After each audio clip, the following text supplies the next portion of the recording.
So we started with nothing can separate, and then there was a word about when things don't work out how we expect, and no matter what we're going through, however difficult it may be, that God is there with us. And that was certainly the life of Joseph. I'm sure Joseph did not expect things to turn out the way that they did. Certainly in the first sort of 30 years of his life were very different to probably what he expected. So we've got to be looking at the life of Joseph in this, and that's in chapters 37 to 50 in Genesis. And obviously I won't have time to read through all of these, but I will pull out verses as we journey through the story of Joseph's life. Now, Joseph's life was a real roller coaster, but God had a plan for him, which was revealed as we get towards the end of his story. Now, there'll be aspects of his life I'm sure you'll be able to identify with and hopefully learn from, especially the fact that God has a purpose for Joseph and for all of our lives. Even though, for many of us, like Joseph, we may struggle. Sorry, let's get my notes right. We may struggle for long periods of time to see what that might be. So we'll begin with the story in Genesis 37, verse 1. Joseph was the firstborn son of Jacob and Rachel. Rachel was his favourite of 4 wives, and Joseph was number 11 of Jacob's 12 sons. Now, Rachel was the love of Jacob's life, but she was unable to bear children until later in her life. Now, eventually God gave them a son, Joseph, but Rachel died when giving birth to her second son, Benjamin. Now, Jacob made no secret of his love for Joseph above all of his other sons. Now, the faults in Joseph's early character were laid out well before his birth. Jacob loved Rachel far more than his other wives, but she was unable to have children for a long time. When Joseph was eventually born, the jealousy that already existed between the wives would already have been seeded into all the children, as Jacob clearly favoured Joseph above them all. And this was abundantly clear to all by the spectacular robe that Jacob gave his son. Now, in those days, everyone had a robe or a cloak. It was used for warmth, to bundle up your belongings, to wrap babies in, or even as a security for a loan. Now, generally, it was... Sorry, I'm having trouble with my notes. They're not going through just as I expected.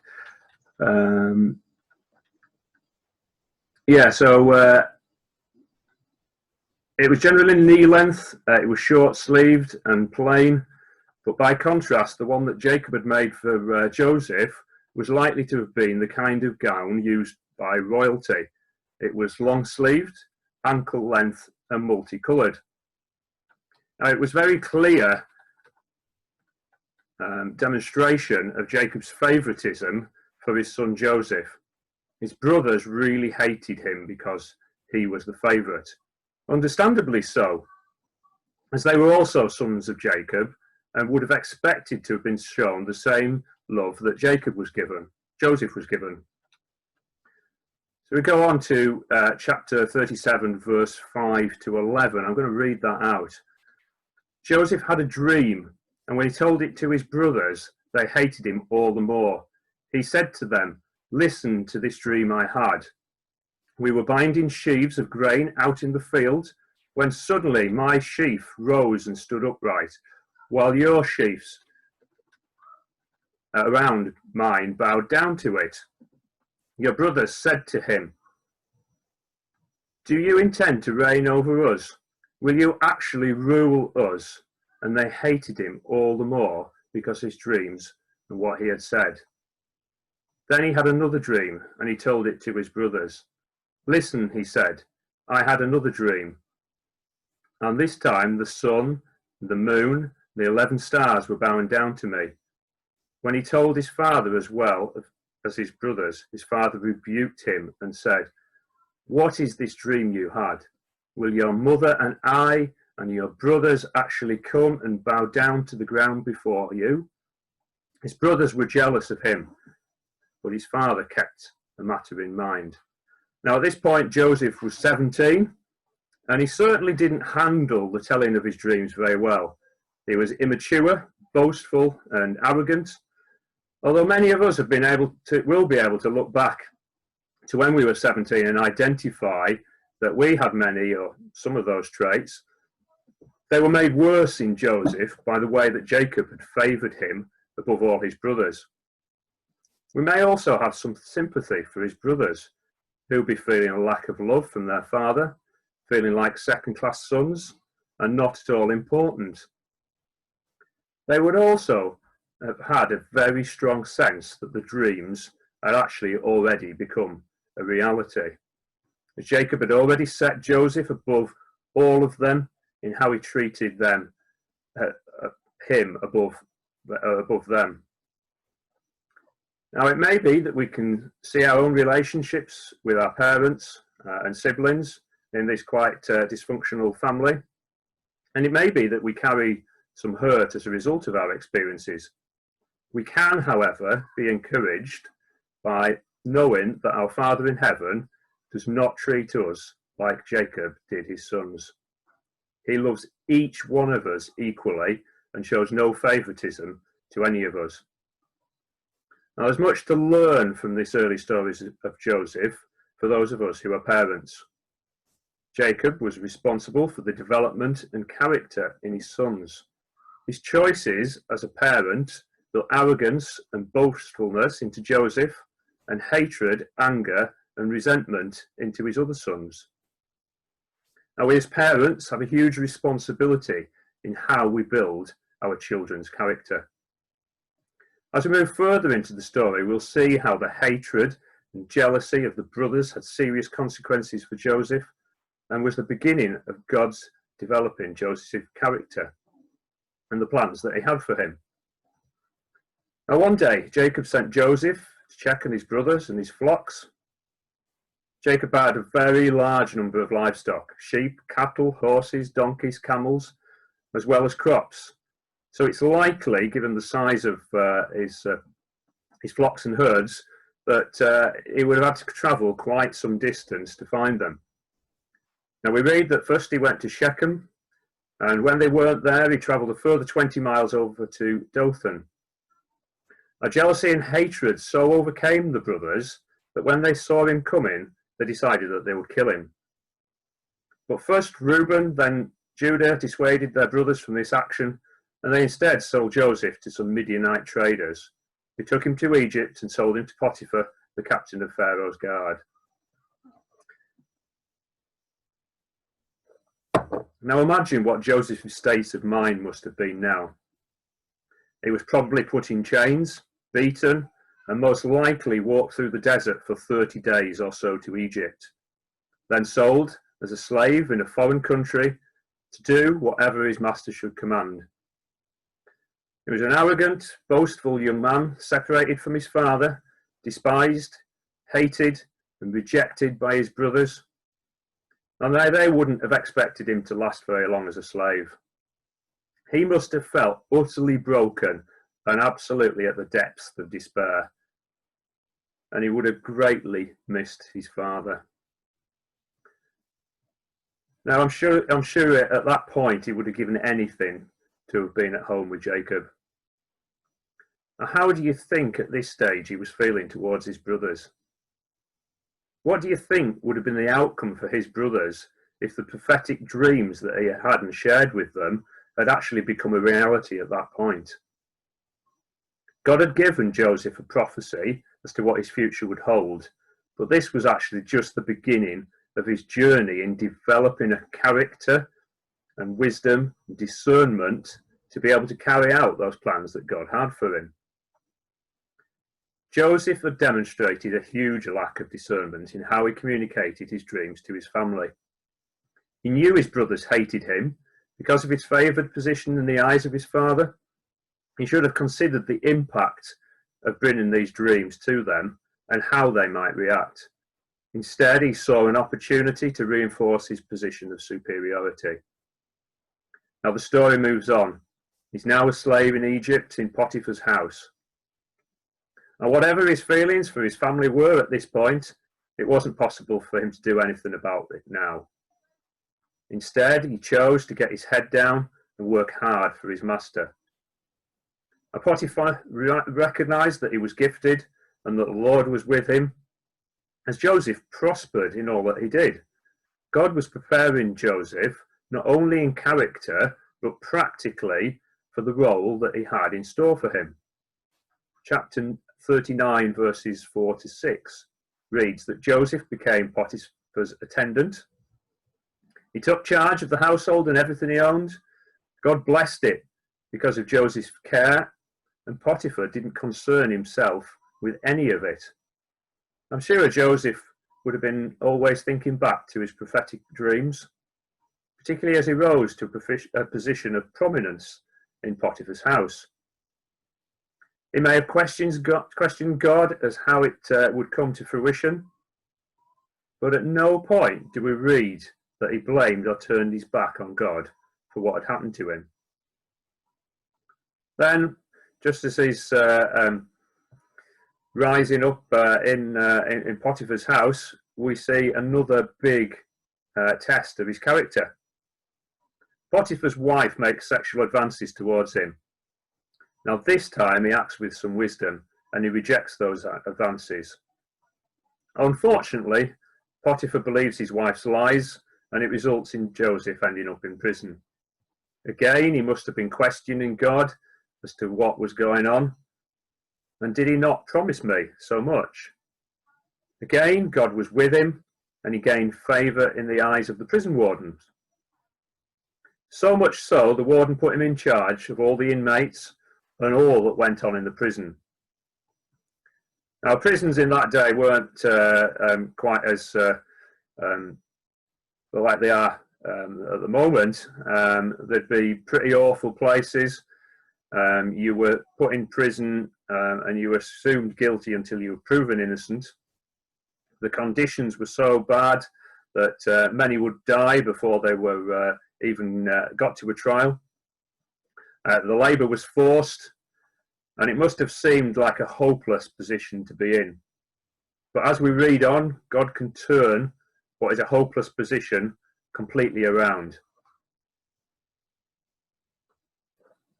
So we now move on to chapter 40. I'm sorry we've got to really whiz through this, but to fully grasp what we're talking about this morning. So chapter 40, some time has passed and Joseph was put in charge of looking after Pharaoh's cupbearer and baker, who were under house arrest in the grounds of the prison in the house of the captain of the guard. Now Joseph must have got to know them well enough over that period of time to have noticed that one day these people, two men, were particularly troubled. Well, they both had dreams and they couldn't understand or interpret them. Now Joseph knew that God spoke through dreams, as he had had a very personal experience of this himself. He said to them, "Interpretations belong to God. Tell me your dreams." Now this was extremely bold of Joseph, because the last time he spoke out about his dreams that he'd had, he spoke from a heart of pride, privilege and arrogance to reinforce his position of superiority over his brothers. And things certainly didn't work out the way he was expecting at that time. Yet, still, he understood that God is in control and true to his word. He used the wisdom and discernment that God had built in him to bring interpretations honestly and boldly to both of these dreams. Now that was an easy one to bring to the cupbearer, but for the baker, it must have been really hard to bring. But he didn't sugarcoat it. He was brutally honest as to what it also meant for him. He was very clear with his interpretations that they belonged to God. He also knew that the prophetic dream God had given him still had to be realized. The only thing that he asked of the cupbearer was to put in a good word for him to Pharaoh and get him out of prison. But actually, in doing so, was Joseph trying to achieve what God had for him by pushing things along for himself and not trusting God? Now, the plans that God has for us will be achieved in God's time. We should be careful not to try and orchestrate things ourselves to try and achieve it in our own strength of what God has planned for us. As it turned out, the cupbearer forgot Joseph, and that meant he had to go through another 2 years in prison. We move on to chapter 41. Now it's now 13 years after his brothers sold him into slavery that God's plan for Joseph's life begins to be revealed. Over that period of time, God changed his character completely. The arrogant, boastful, self-promoting, immature boy had now actually become a wise, mature, discerning, capable, hard-working, honest, honourable man who had learnt to rely on God's strength and not his own. He had built personal skills, management and organisational skills from looking after Potiphar's household, and then through the responsibilities given to him in prison. Now at this point, Joseph had no idea of the upheaval that he was about to go through. Chapter 41 now. Pharaoh had 2 dreams which actually greatly troubled him. Now he sent for his wise men and magicians, but none of them had a clue to what his dreams would mean. Now at this point, his cupbearer remembered that Joseph's, whose interpretations of his own dreams were exactly right. Now he tells that story to Pharaoh, who decides to send for Joseph.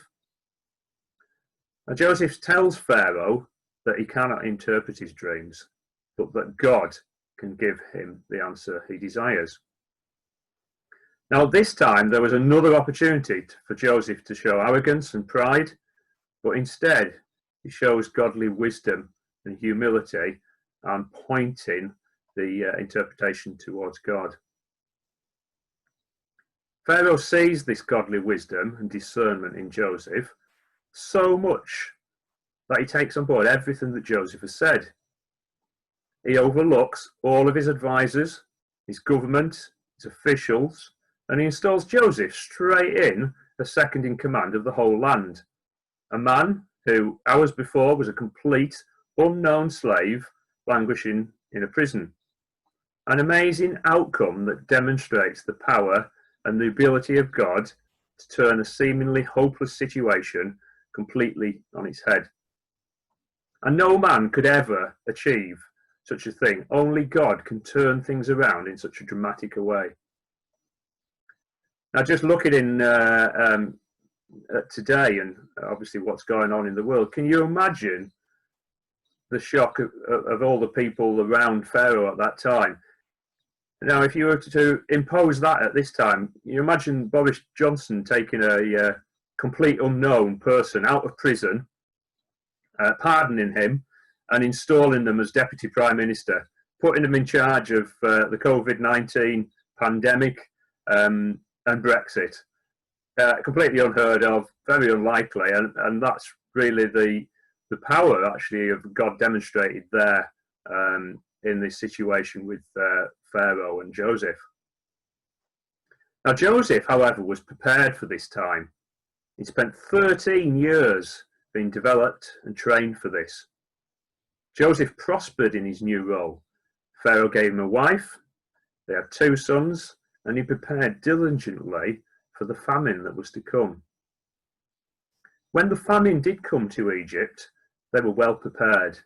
In fact, so well prepared that by the time the 7 years of famine were over, everything in Egypt and the surrounding areas belonged to Pharaoh. The land, the livestock, and all of the money, because of God's hand on Joseph. Now, I'm going to draw the story of Joseph to a close at this point. We've whizzed through it pretty quickly. There's another 8 chapters to cover his entire life, and there's just too much really to go through. So it might be that somebody else wants to revisit the latter part of Joseph in another preach. But what I'd like to do is just to draw some conclusions of what we can learn from the journey off the map that God took Joseph on in developing him, the person that he was, that he became. Now, God has a plan for all of us.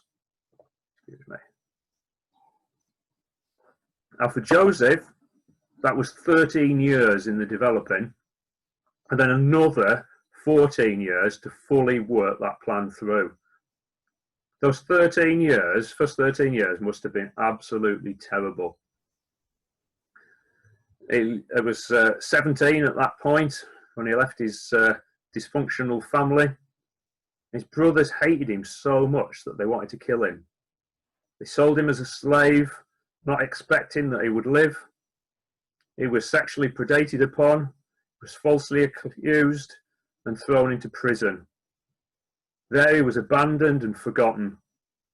He suffered major setbacks, yet all that time learning and developing character and practical skills to be able to fulfill what God had in store for him. In our own lives, do we trust God like Joseph did? Romans 8 verse 28 reads, "We know that in all things God works for the good of those who love him, who have been called according to his purpose." Now, do we allow God to develop us through the hard times as well as the good? In fact, it's often the hard times that we can be developed the most. And Joseph trusted God through all his hard times. And nowhere do we read through the story that Joseph laid blame on God for the troubles in his life. Later on in the latter chapters, we read about Joseph being reunited with his brothers.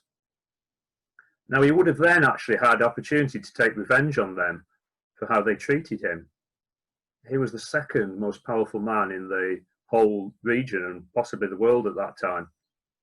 And he could have done whatever he liked to them, also to the Midianite slave traders, to Potiphar's wife, the cupbearer who forgot him for 2 years, all of which had actually played a huge part in his suffering. He could have been consumed by rage, hatred, revenge, blame, but he didn't. He laid it all aside and forgave them. Now, Joseph went right off the map in the way he chose to not let any of those things hold him back. Now, God calls us to do the same, to step off the map, to not follow the way that the world would have us go. He calls us to forgive, to let go of the past hurts, to be free of the effects of past experiences and troubles, and move forward and grow and develop and allow God to fulfill the plans that he has for you and your life.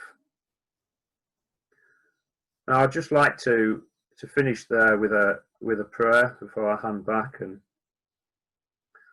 Lord, I thank you that you have plans for us and each one of our lives.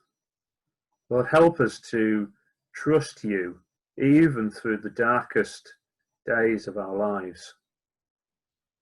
Lord, give us patience to allow you to build our character, your character into us, and develop us and prepare us for the plans that you have in store for us. Help me to forgive those who have hurt me, and help me to let go of that hurt and live in the freedom that you have for me. Lord, I want to thank you that Jesus' death on the cross made all of this possible. Amen. So I'm going to hand back Ed and Elle now, and